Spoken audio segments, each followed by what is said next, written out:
Hello and welcome to IDFC FIRST Bank presents Leaders of Tomorrow Season 11. I'm Sunanda Jayesh Ranjan. On the show tonight, we're taking a closer look at India's precious metals and jewellery space as part of a series of conversations we do pan-India that we call the Leaders of Tomorrow Springboards. Events helping entrepreneurs like yourself springboard your way to success. On tonight's episode, we have Jayesh Ranjan, Principal Secretary, Telangana, highlighting industrial advantages of Telangana, sharing his insights on MSMEs and practices that can be adopted by them for charting the path of success. In tonight's second segment, we have Anto Alan, Business Head, Business Banking, IDFC FIRST Bank, highlighting the role of the gems and jewellery space in Hyderabad, as well as shedding light on financial instruments to help entrepreneurs grow.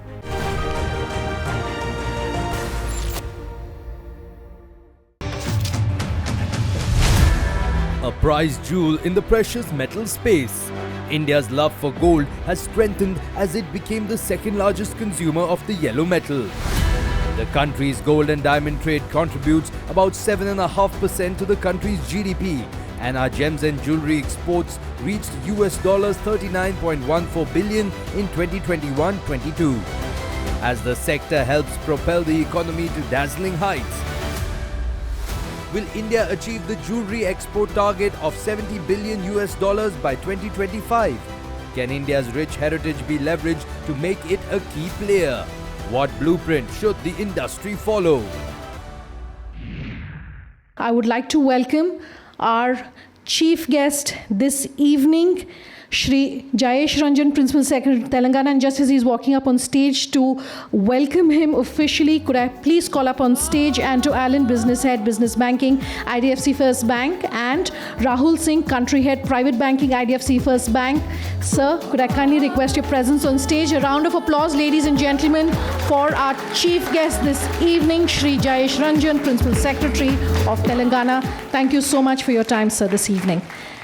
Could I kindly request for a few words to really address our audience this evening? So I'll share some data points first of all.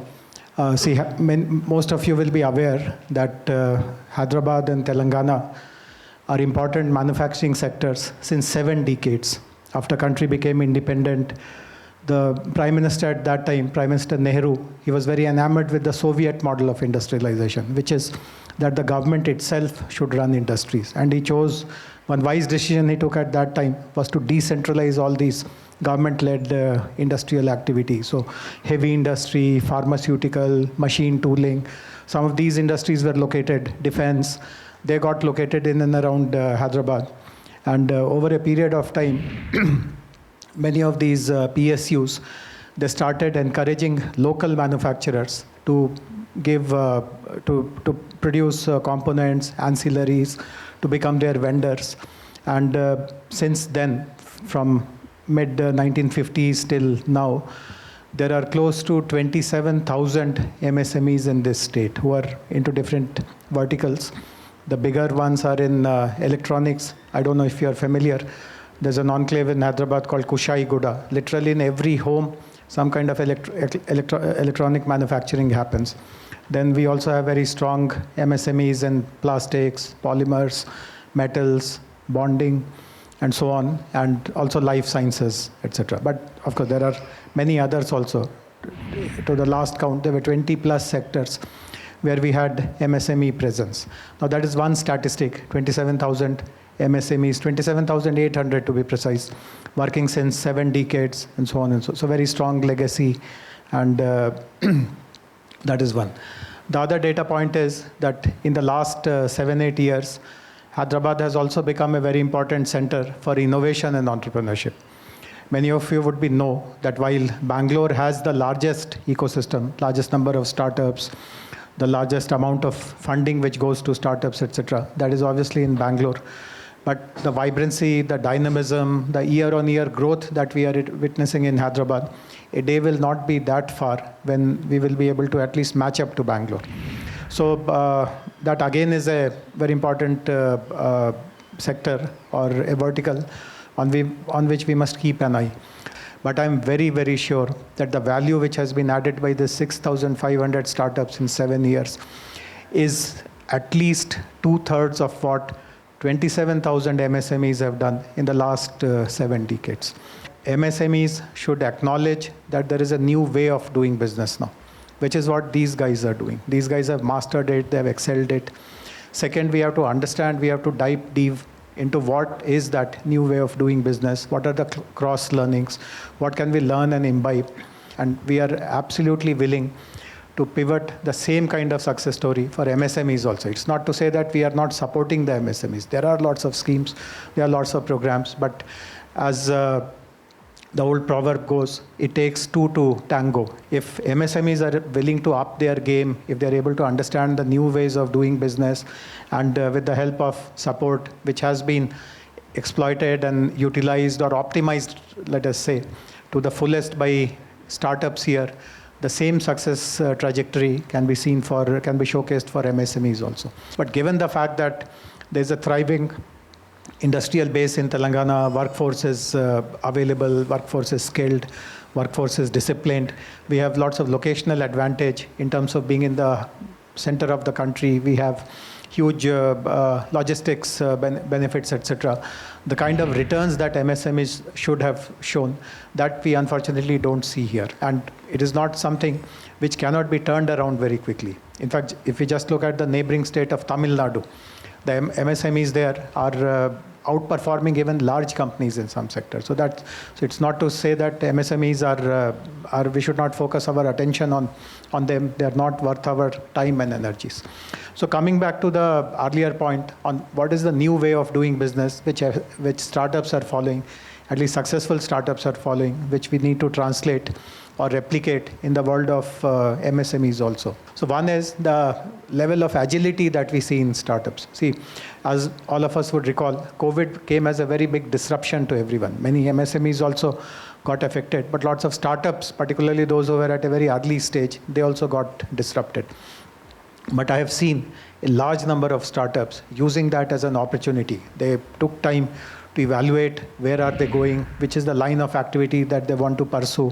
And tomorrow, if any such shock comes, will their line of activity be able to persevere? Will they be able to sustain it? Will they be able to have that resilience? And I can again tell you, based on my interactions, my experience, that at least 70-80% of startups chose to do something different altogether in place of what they had initially began to. And many of them have now been able to turn it around quite successfully. They are very successful. The second is a very strong sense and lots of application on mind on what kind of team they are building, which I unfortunately find it very, very lacking in many of the MSMEs that I visit. Many of the MSMEs today, they struggle because they have just not been able to spend enough energies and time and resources in identifying the best combination of the team. Many of the people whom they recruit and also promote and give higher kinds of responsibility are people from within their family, their relatives. Ability to manage money, what is called financial literacy, that is sadly lacking quite a lot. I mean, you know that there can be loans, there can be subsidies, but there are various other ways also in which you can raise funding. Today, listing is a very good opportunity. You can list. There are lots of other funding opportunities through which you can make use of your work, make that funds useful for your working capital requirements, and so on and so forth. So levels of financial literacy is also pretty low. Another sad part is very low levels of digitalization. Today we are aware, in fact, this is the experience the world over, that if you do not digitalize, you are going to perish. There is no future for you. There's no path for you. Many MSMEs know that there are better technologies available, but mentally they're just not able to do the math to tell them the cost benefit for that. Many of them know that one can improve efficiencies, one can produce superior products, the products will have better market. There may be some cost to investing in a new machinery, but just that arithmetic, that while I spend money on investing in better technology, can I also start getting results? In how many years will I get the payback in that investment? They find it very difficult to make that transition from a low-level, suboptimal kind of operations into a higher level kind of operation. So I'm sure, I mean, it's not that whatever I'm telling is something which I have uniquely discovered. Many of you who are part of the business, who run your own enterprises, would be facing similar kind of situations, would have seen people who are in similar kind of situation. But it is our responsibility to really help them transition into better efficiencies, modern technology, digitalization, financial literacy, professional setup. All these things are proven to be causes of success, proven causes of success for startups. Thank you very much. I'm going to take a quick break on that note. Much more on the other side. Do stay tuned. Back in just a moment.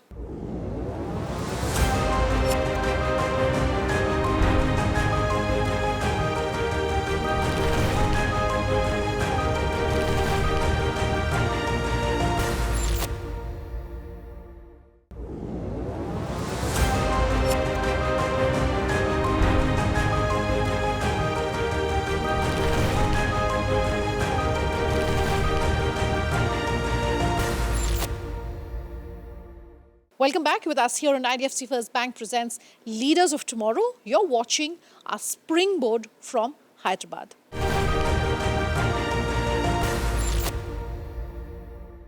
On behalf of IDFC FIRST Bank, I take immense pleasure in inviting this August gathering for this meeting here. It takes me a lot of, I take a lot of pride in being part of this meeting here to discuss on the gems and jewelry segment. Why gems and jewelry becomes important?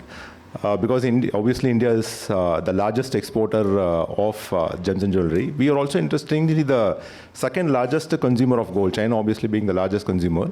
We are also interestingly the second largest consumer of gold in the world. And the segment, in the last 2 years, if you see, the segment has got about $1 billion of FDI inflows coming in. It contributes to 7% of the GDP. In terms of merchandise exports, it's about 10 to 14% share of the total merchandise exports. It's also a large employment generating sector. It's about 4.7 million jobs which gets generated, and at a very, very healthy growth rate. Year on year, we're seeing a healthy growth rate, which is outpacing the economy in terms of industry growth as well. Therefore, there's been a lot of thrust, there's been a lot of policy interventions as well to see what can be done to get the sector on a fast forward mode. Coming to Hyderabad, obviously there is this old moniker which is very, very famous for what Hyderabad is known for, the City of Pearls. It's been traditionally known as the City of Pearls. It's also a world-class center for, it's a renowned center for precious and semi-precious studded jewelry. The availability of skilled, low-cost manpower makes it an excellent manufacturing facility. Also, southern India, in a sense, the demand is at about 40% of all hallmark gold. The demand comes from southern India, and Hyderabad is strategically positioned to be one good manufacturing facility, given the ecosystem which is there, to cater to this requirement there. We also have, the city also, because of the good ecosystem which is available in terms of lab facilities, in terms of manufacturing facilities, availability of skilled manpower, there's a very vibrant ecosystem which is developed, which makes gems and jewelry a focal point in this segment. The government also has obviously made it one of its 14 trust areas to give a fillip to the industry there. Telangana is obviously a very vibrant story on the startup side. After Bangalore, I think there's a lot of investments and a lot of thrust coming from the government as well on the startup side. We also reimagine the way that we do a traditional, there's a traditional way of the way we do startups. Like I typically come from a lending background. I've done the MSME lending for the last, I think, for more than 20 years now. And we have seen a significant transformation in the way that MSMEs themselves have transformed, and also what has happened in the startup ecosystem, especially in the last 4-5 years.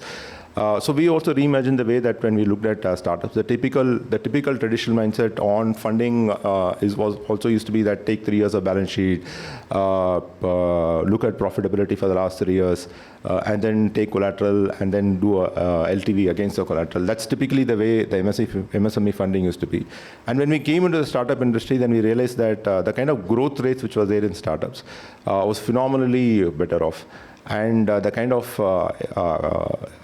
capital inflows which was coming in was also great.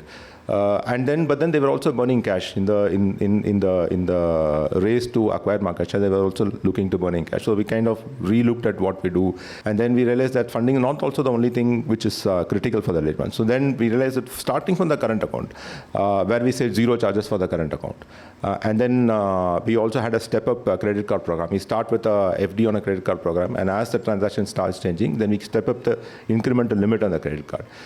Then we had a small overdraft which was set up for the early stage startups. One also critical other thing which was important on the starter stage was the founder success program, and we've got a lot of good feedback on that, because successful startups, then we started mentoring them for all the new startups which was there, and we started creating a lot of events around this. This helped people kind of do a lot of networking on the startup side, especially on this it was a very ecosystem driven thing, and when successful founders started talking to people, then we saw a lot of interest coming from the startups in terms of learning from that what challenges that people had already solved. That was on the early stage side. One of the other things also that we had something called a beyond banking offering. So typically we are either in the collection side or we are in the lending side. But then we also said we will go a little bit beyond banking, and we had an API platform which integrated. Now we have offers on everything. Like for example, let's say a startup wants to have an HR system. We have a tie-up with an HR system which we can just implement it on the go. And because of the fact that they are banking with us, then we have a free trial period and then a discounted rate applicable. Similarly, a Tally integration. Similarly, an ERP integration. Similarly, a tax consultant integration. So we have I think 500 plus beyond banking offers in a platform for startups, which will help in different aspects of the company, so that the founders can focus on their core element of running the business. That's on the early stage side. On the mature stage side, we had looked at startups which have a product which have already established a product fit to the market, which means that, for example, there is an seed investment which has happened. There is let's say a Series A or a Series B which has happened, and then they're looking at effective use of this funds for working capital management. Then we set up a working capital program, which does not just look at profitability. I mean, meaning we have cases where we have funded where the company has not yet reached profitability, but there's a product fit to the market, and there has been an established round which has happened, and we have our own metrics. There's a lot more data points now. Thankfully, the data enrichment also happened so much that we have GST data, we have multiple data points which is coming in. So we have a program which does not just look at profitability, but looks at how the product fit to the market is there, and we have set up a working capital lines for them. We also have something called this Investor Connect, which again, there are programs that we've done. We have some very leading VCs that we have tied up with, where good startups which is there, then we have this engagement going on to see what kind of investments can happen there. So both on the early and mature stage startups, we have a spectrum of things. In fact, we have a separate unit also on startup funding which is there, which focuses on delivering this to the startup ecosystem. We have a whole range of solutions when it comes to MSMEs, starting from our transaction banking solutions to our CMS offerings, to trade and FX solutions. We have a platform. We have, like we said, every part of this element is digitized. For example, on the trade and FX side, where gems and jewelry, it's also a critical portion, because there's imports and exports happening in that part of the segment.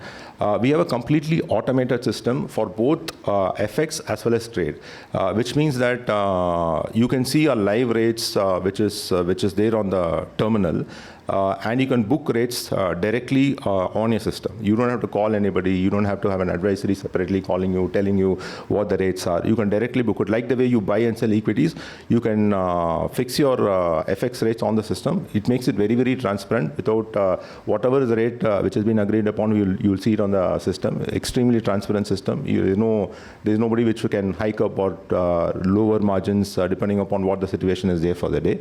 And you can use the same ticket to generate either your payments or your collections for your exports or imports, as the case in point.